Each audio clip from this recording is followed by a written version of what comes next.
Who knew organizing your home could be so much fun? Today, we're going to learn to find joy in all our possessions from Japanese organizing sensation Marie Kondo. Welcome to Plain English, the podcast that goes at the right speed for English language learners. Listen now and read the transcript online at plainenglish.com. Now, here's Jeff, your host for today's episode. She's the author of an international best-selling book. She has her own Netflix series, and she was even spotted at the Oscars this year. I'm talking about Marie Kondo, the Japanese organizing consultant who is teaching the world to find pleasure in our possessions and discard anything that doesn't spark joy.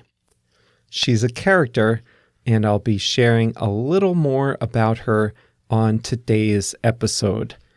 Welcome back to Plain English. I'm Jeff. JR is the producer, and you are listening to the best podcast for practicing English. That's because we go at a bit slower speed so you can understand every word. Today is episode 136, so you can read the transcript as you listen to the show. The URL for the transcript is plainenglish.com/136. And like always, we have interactive translations of the hardest words and phrases from English to Italian, Spanish, Portuguese, Japanese, Chinese, and French. By the way, I heard from Małgorzata from Poland, and she reminded me that I need to provide an update to all of you regarding my New Year's resolutions. So you'll recall from episode 117 that one of my resolutions was to minimize screen time, like on my phone, after 11 p.m., and I think I'm doing pretty well on that one. Unfortunately, with my travel schedule, I sometimes don't get to my hotel until after 11 o'clock, and there have been some times that I've been working pretty late, but other than those occasions, I have really cut down on the screen time, and I've been much more conscientious about getting enough sleep, so that one's pretty good. I did have a resolution about Spanish, but I haven't been keeping up with that one quite as much. And I'm doing pretty well on some of the smaller ones. I've been liking the app I use to track these habits. The app is called Strides, in case you're curious. And Małgorzata has been using that one too. We both like it.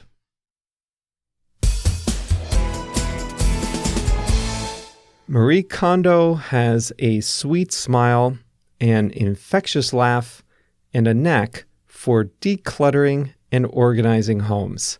And she is taking the world by storm with a best-selling book, a new Netflix series, and media appearances galore. Who knew that tidying up would be so popular? Marie's first book, The Life-Changing Magic of Tidying Up, introduced the concept of gathering all your belongings, going through them one by one, and then keeping only those things that spark joy in your life. By cleaning and organizing your possessions and keeping only those that really make you happy, you'll be happier and your life will have less stress. Is it really true? Let's take a deeper dive into Marie's philosophy, and then maybe you can try it out for yourself over the next few weeks and see if it makes a difference. First, a little bit of background.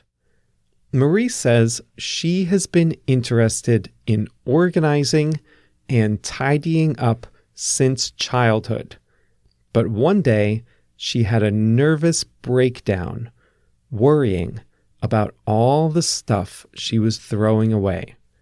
She says she was unconscious for 2 hours, and when she woke up, a voice spoke to her, saying that she should look at her things more closely.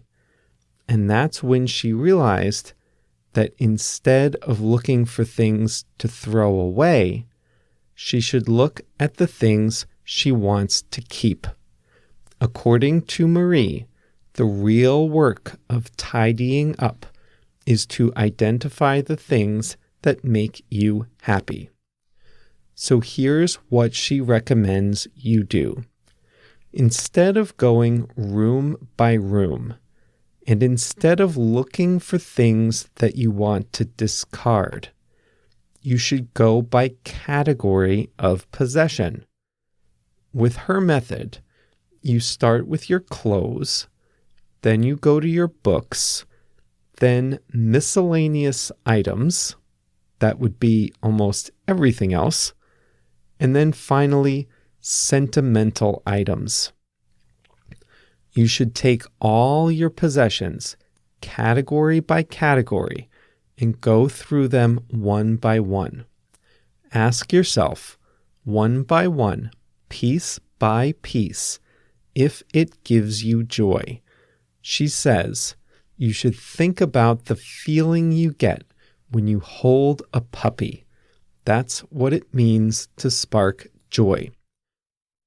And so she tells you, go through your things, pick everything up, one by one, item by item, hold it, think about it. And if the piece doesn't give you joy anymore, just say thank you to that thing for its service and then discard it. I can barely say this with a straight face. It's really funny when you watch her on Netflix, this very thoughtful, Zen-like Japanese lady telling American families to hold every piece of clothing and say thank you before discarding it. But that's what she recommends you do. So by now, you might have realized that Marie has some, say, idiosyncrasies, little things about her and her methods that are unique. First of all, when she starts working with a family on their home, she asks everyone to pause for a bit and thank the house for its service. They kneel down in a central place in the house and take a moment of silence to say thank you for all the house gives to the family. She also has a very unique way of folding individual items of clothing. She wants you to fold clothes so you can stand them up in your drawers. That way, when you open your drawers, you can see all your clothes standing up. According to her philosophy, if you just stack your clothes in your dressers, like I do, then you forget about the things down at the bottom. So you should fold your clothes and organize your drawers so that you can see everything you have. That's similar to other advice that she gives. When you store items, Marie recommends you use decorative boxes for things that are valuable and clear plastic containers for the more everyday things. By using clear containers, you always see what you have. I recommend you take a look at her Netflix show. She's quite a character. Or look for her on YouTube. The clothes are usually the hardest for people to work through on the show. She tells people to take every piece of clothing they own and make a huge pile, then go piece by piece through the KonMari method. Usually, people's homes get messier before they get better. Now, in all seriousness, the purpose of this is to recognize the value in the things that we have. And by doing that, we'll be able to live more comfortably and happier. And since I watched the show, I've definitely noticed in my own life that the accumulation of stuff is actually stressful. I have things in my apartment that I don't want. I'm just afraid to get rid of them. I either feel guilty because they were gifts, or I feel this anxiety that maybe someday in the future, I might need them. So I keep all this stuff around that doesn't give me any pleasure and any joy. So I did a little experiment right here in my office here at home. I went through all the office supplies and I asked myself, is this giving me joy? A sunglasses case for glasses that I lost years ago, my iPod mini from like 2009, a little commemorative coin I was given at work. No. But I felt bad discarding it, so I've always just kept this stuff. And there's a quote from the show that I really like. Instead of asking yourself, when you look at something in your house, instead of asking, should I keep this or throw it away? Marie recommends asking, do I want to bring this into my future? And if the answer is no, if you don't want to consciously bring something into your future, then just don't. Don't bring it into your future and just get rid of it.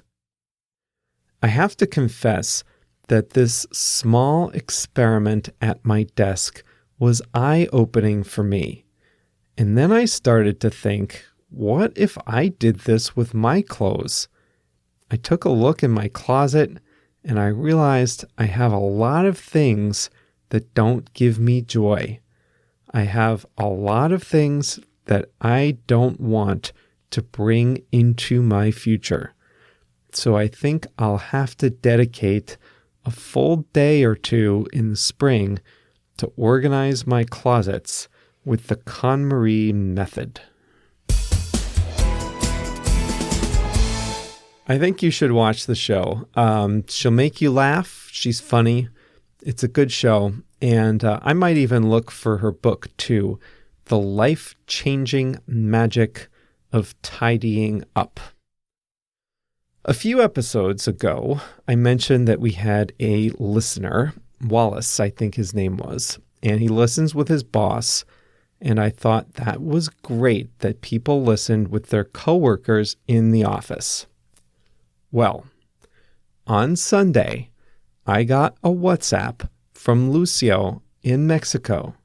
He works with 62 creative professionals who deliver mobile applications for their IT clients in the United States. And this team of 62 is using plain English to improve their English. And all I can say is, wow, I just love it. So thank you to Lucio for letting me know.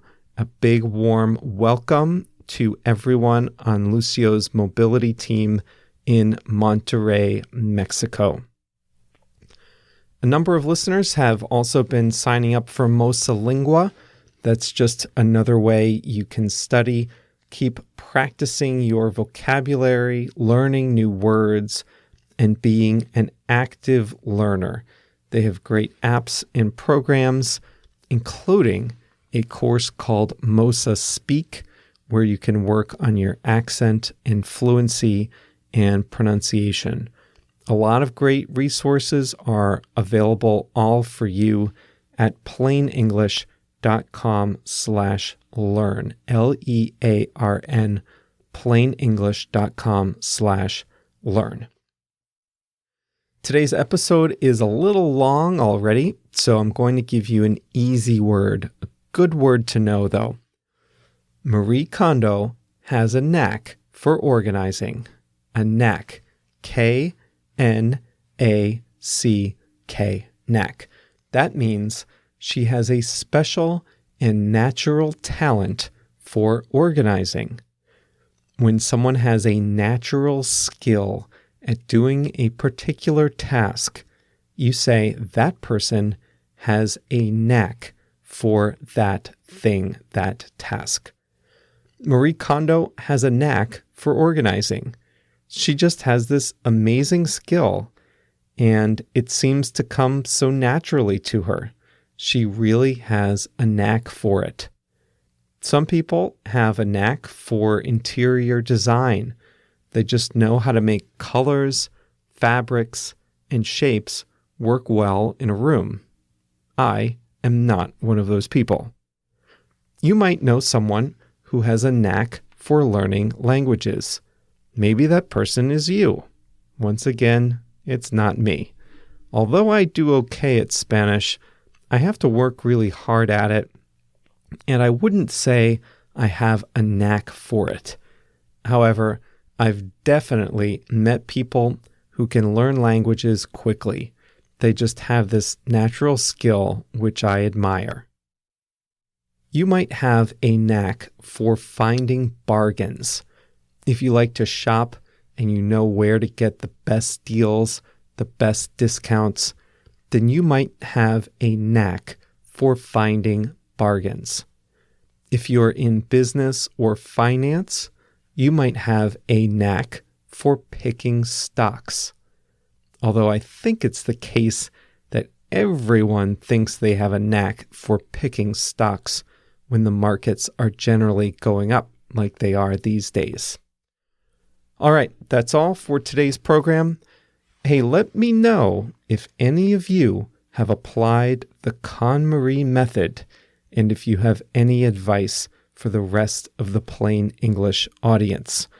Remember, you can get in touch with us on WhatsApp at +1 312 967 8757, and you can get in touch by email at plainenglish.com/mail, MAIL.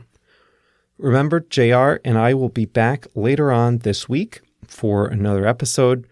Thanks again to Lucio, his 62 coworkers, and all of you for being a very special part of Plain English. See you right back here on Thursday.